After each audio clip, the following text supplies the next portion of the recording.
Howdy, hi. It is Do Your Job Sports MLB Rundown picks and predictions for Wednesday, July 2nd, 2025.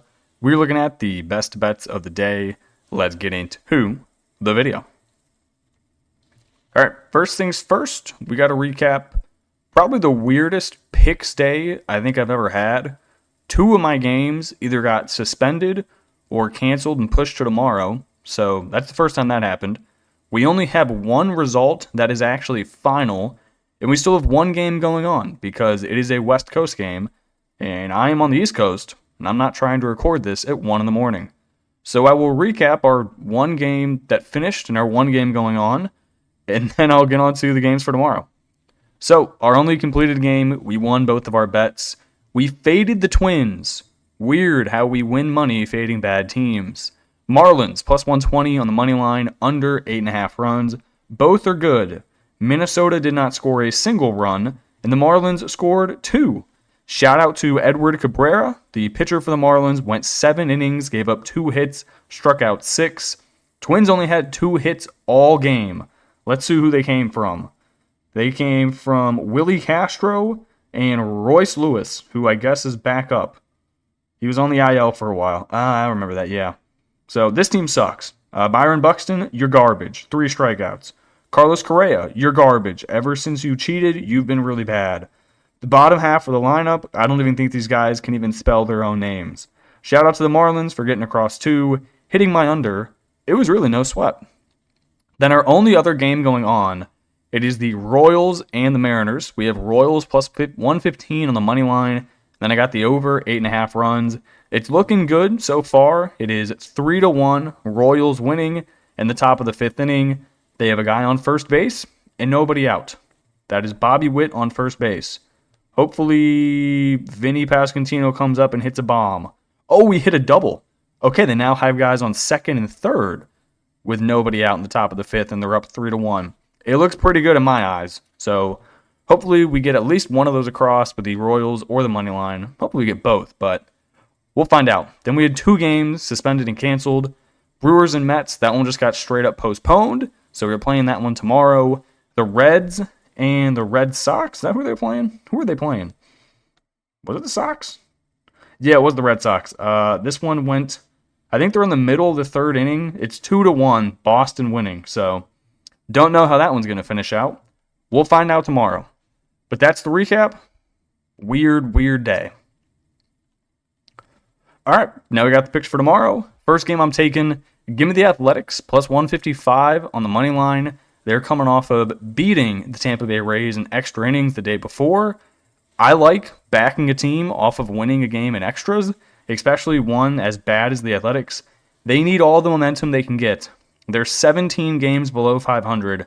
This team sucks. I'm assuming they're going to trade some guys at the deadline. Who knows, though? The A's have shit management their entire organizational career, so we'll find out. The A's have Mitch Spence on the mound, 2-3 with a 3.82 ERA, going up against Ryan Pepio, 5-6 with a 3.36 ERA.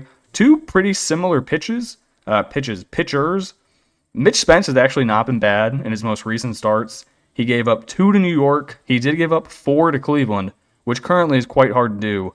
But prior to that, he gave up 1 to Houston, 0 to the Angels, 1 to Minnesota, and the rest of the time he was a bullpen guy. But since he's become a starter, he's been pretty solid, only giving up...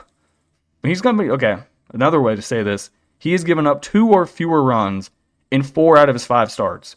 And the only one he actually gave up a lot was against my Guardians. Make that make any sense? It doesn't. Tampa Bay, they have been one of the hottest teams in baseball, but if you stay that hot, eventually you got to cool down. And the last time Ryan Pepio went out, this man got absolutely clobbered. He went 1 2/3 innings at Baltimore, gave up 5 hits and 4 earned runs. Not the most ideal outing. This dude does have a massive walk problem. Strikeouts, 92. Walks, 30. That is not good. Also giving up 14 home runs, but it looks like he's limited that. In his last 3 starts, he's only given up 1 home run. So he might have found the solution to that. He does pitch in a very hitter-friendly ballpark, though, so who really knows? Either way, give me the Athletics plus 155. Give me the over of 9 runs. Don't really feel like laying minus 200 with Ryan Pepio. Next game, it's literally the same game as yesterday that just got postponed today. It is the Brewers, and the Mets. I'm going to take the Brewers plus 110 and the under 8.5 runs. It's still Freddie Peralta on the mound. It's still Clay Holmes on the mound for the Mets. Nothing has changed. The Mets, they've been absolute dog shit recently. What are they? They're 3-7 in their last 10. They've lost 3 in a row. The Brewers, they're 8-2 in their last 10. 20-20 on the road. This team is good. Their lineup is solid. The Mets can't hit the broadside of a barn. I'm fading them until they can win again. Next game, I'm going to take the Blue Jays plus 105. Blue Jays, very quietly, 9 games over 500. They're kind of cooking right now. The Yankees, they are doing the opposite of cooking. They are not. They're 5-5 in their last 10. They've lost 2 in a row. They lost game 1 of this series. What was the score, like 10-5? No, 12-5. And Toronto's playing really good ball. 27-16 at home this year. 7-3 in their last 10. 3-game winning streak. And they've been hitting the piss out of the ball. Not to mention Jose Barrios, very consistent recently, coming off of 2 fantastic starts. He went 7 innings at the Red Sox, gave up 4 hits and 0 earned. The start before that, he went 7 2/3 against the White Sox, giving up 2 hits and 0 earned.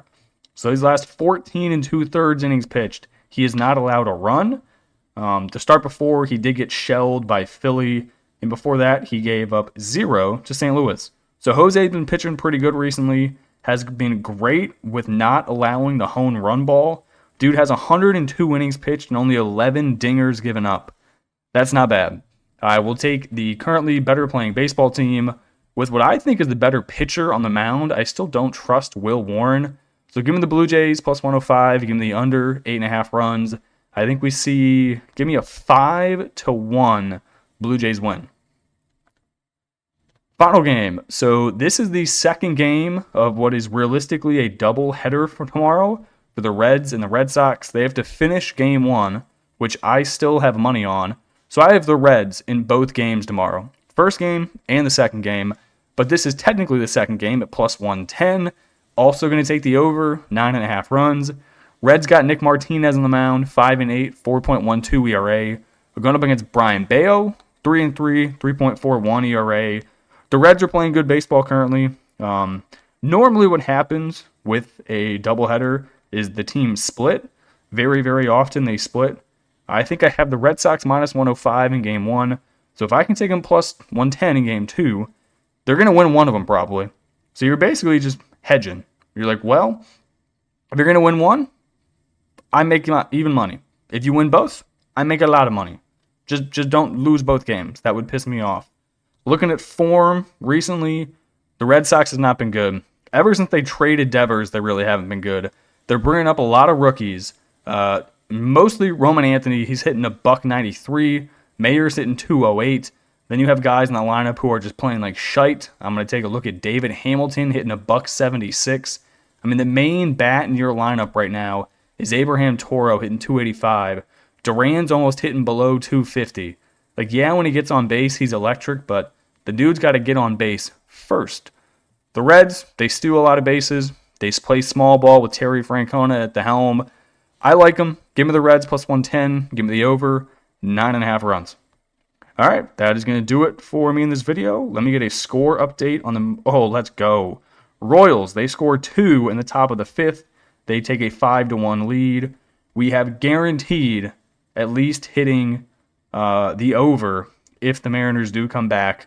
And if they don't come back, we hit the shmoney line. So we're good in that game. Nice. All right, I appreciate you guys tuning in and watching, and I will catch you in the next one. Peace.